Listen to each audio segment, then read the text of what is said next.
You don't get to control someone else's actions. You get to see what they want to do and then choose whether or not you want to be with them.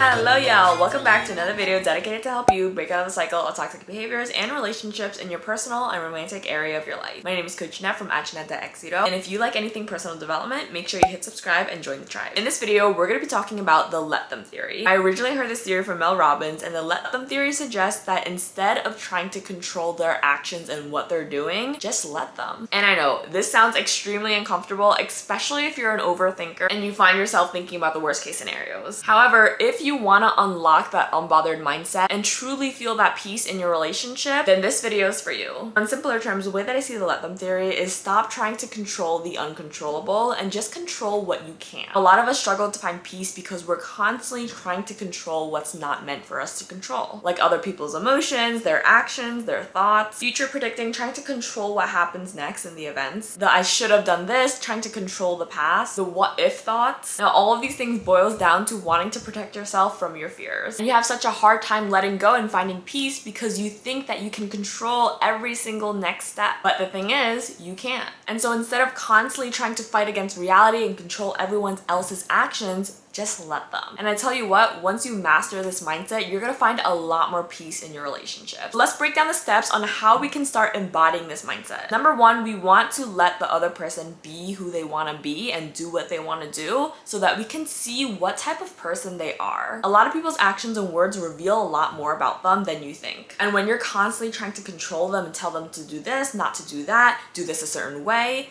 you don't get to truly see what they would want to do instead. You don't get to control someone else's actions. You get to see what they want to do and then choose whether or not you want to be with them. And in the dating stages, this is how you can truly see how someone is instead of falling for their potential. And this leads us to number two, the list of things that you shouldn't be doing in a relationship. Number one, stalking their location. Number two, constantly assuming that they're hanging out with girls and restricting them from hanging out with their friends. I do want to add healthy boundaries as possible, but you want to establish for you what is healthy and what is a bit unreasonable. And if you're having trouble doing that, watch this video where I break down the different types of boundaries. But instead of constantly checking in on them, viewing their stories, looking at their followers, asking them who's this, who's that, let them do what they're doing. And remember what I said before, you get to decide whether or not you want to continue being with this person. And I know this is extremely hard, especially if you have a trust wound or you've been betrayed before, because your brain just goes, no, I need to see what they're doing so I can look out for the red flags and avoid the pain. And I know your brain is constantly trying to protect you from the danger, but most of the time, all of these preventative measures that you're taking to protect yourself is just causing you more stress. More stress because you're always in fight or flight mode, wondering what they're doing, wondering who they're talking to, and just crying and fearing that they're betraying you. And it's so emotionally taxing and draining to be in this cycle. Like, I don't even need to tell you, you know. And so instead of trying so hard to control something that you're not meant to control, just let them do it. Let them do it and reveal who they are to you. And I do want to quickly add that it's important to talk about your non-negotiables and your boundaries beforehand, what you consider cheating, what you don't consider cheating, because everyone has different definitions of that. And it's important to have these conversations early on so you can avoid miscommunication in the future. But if you've already set your boundaries, you already told them what you like, what you dislike, then trust them enough to see if their actions respect you. And I know some people confuse setting a boundary with controlling other people's actions, but that's not it. Boundaries is not constantly telling someone not to do something in their life. It's telling them what your standards are, and if they choose to disrespect you and your non-negotiables,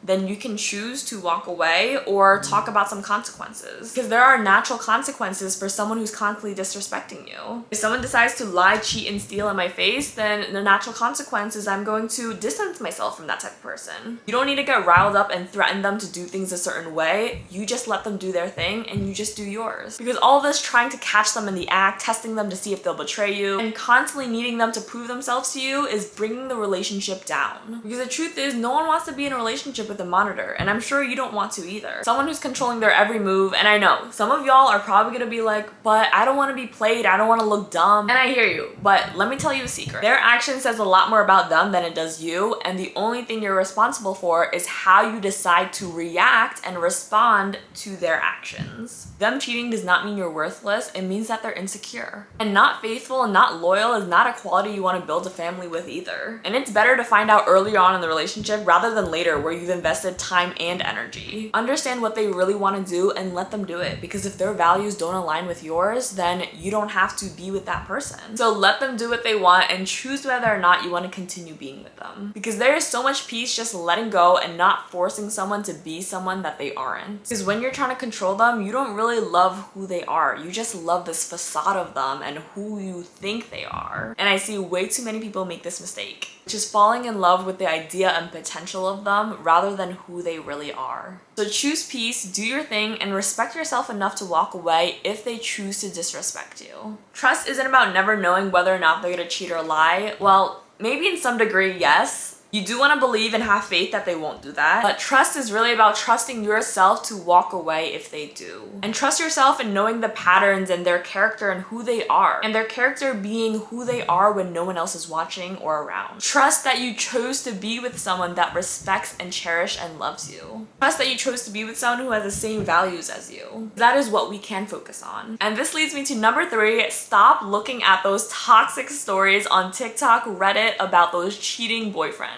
or girlfriends. Yes, to some degree, it's good to be aware and cautious. However, if you know you're constantly getting triggered by these stories and it's making you question your own relationship every single time, you want to watch out on what you're contaminating your brain with. Because constantly listening to those things can just be fueling your fears, which makes you project them onto your relationship and create a problem when there wasn't. And it's okay, you're not the only one that's guilty of this, but it's good to be aware of this so that you're not just constantly acting on fear. And instead of looking at that, just be a little bit delusional and be oblivious. I'm like slightly joking in some degree, but for real, there is peace in just being positively delusional. Because catastrophizing and thinking about the worst case scenario is just the opposite, being negatively delusional. But I hope this video helped, and the next time you find yourself trying to control something that you can't, utilize the let them theory. Don't let those negative worst case scenario thoughts get to you. And PS, you can apply this theory in other areas of your life too. Not just in your relationships, but with your friends, with your family, with your kids. Of course, pair this with setting boundaries. And comment down below what negative thought are you gonna let go of this week. Like, subscribe, and as always, you got this.